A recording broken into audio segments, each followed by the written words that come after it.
Stock மார்க்கெட்டில் பிளெட்ஜிங்னு சொல்லி ஒரு கான்செப்ட் இருக்குது. உங்கள் ஷேர்ஸ் வந்து நீங்கள் பிளெட்ஜ் பண்ணிக்கலாம். ஸோ ஒரு மீனிங் சொல்லணும்னா உங்கள் ஷேர்ஸை வந்து நீங்கள் அடமானமாக வச்சுக்கலாம் உங்கள் ப்ரோக்கர் கிட்ட. லெட்ஸ் அஸ்யூம் உங்ககிட்ட நீங்கள் பார்த்தீங்கன்னா ஒரு 5 lakhs rupees ஒரு இன்வெஸ்ட் பண்ணியிருக்கீங்க HCL கம்பெனியில். ஸோ அந்த HCL கம்பெனியில் இன்வெஸ்ட் பண்ண காசை வந்து நீங்கள் வந்து பிளெட்ஜ் பண்ணிக்கிட்டு ஒரு மார்ஜின் பெனிஃபிட் நீங்கள் வச்சுக்கலாம்.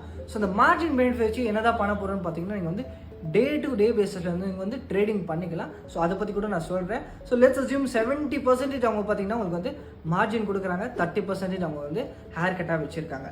ஸோ 70% பார்த்தீங்கன்னா எவ்வளோ இருக்கும்? 3,50,000 இருக்கும், ரைட்? ஸோ அந்த 3,50,000 வச்சு நீங்கள் ட்ரேடிங் பண்ணிக்கலாம். ஆனால் நீங்கள் வந்து பார்த்தீங்கன்னா ஆப்ஷன் பைங் பண்ண முடியாது. ஸ்டாக்ஸில் பார்த்தீங்கன்னா நீங்கள் வந்து ஓவர் நைட் பொசிஷன் எடுக்க முடியாது. நீங்கள் வந்து ஸ்டாக்ஸில் இன்ட்ராடே ஈக்விட்டி பண்ணிக்கலாம், ரைட்? அதுக்கப்புறமா நீங்கள் வந்து ஃபியூச்சர்ஸில் பை அண்ட் செல் பண்ணிக்கலாம்.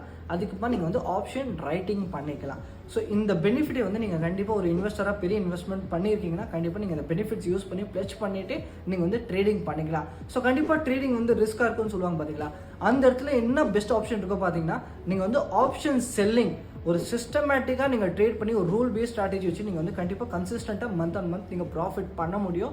அதுதான் ஒன் ஆஃப் த பெஸ்ட் ஆப்ஷனாக இருக்கும் நீங்கள் வந்து பிளெட்ஜ் பண்ணி ட்ரேட் பண்ணணும்னு நினைக்கிறீங்கன்னா. ஓகேங்களா? இதே மாதிரி இன்ஃபர்மேஷனாக பேஜை ஃபாலோ பண்ணிக்கோங்க. And if you like the information, like and share.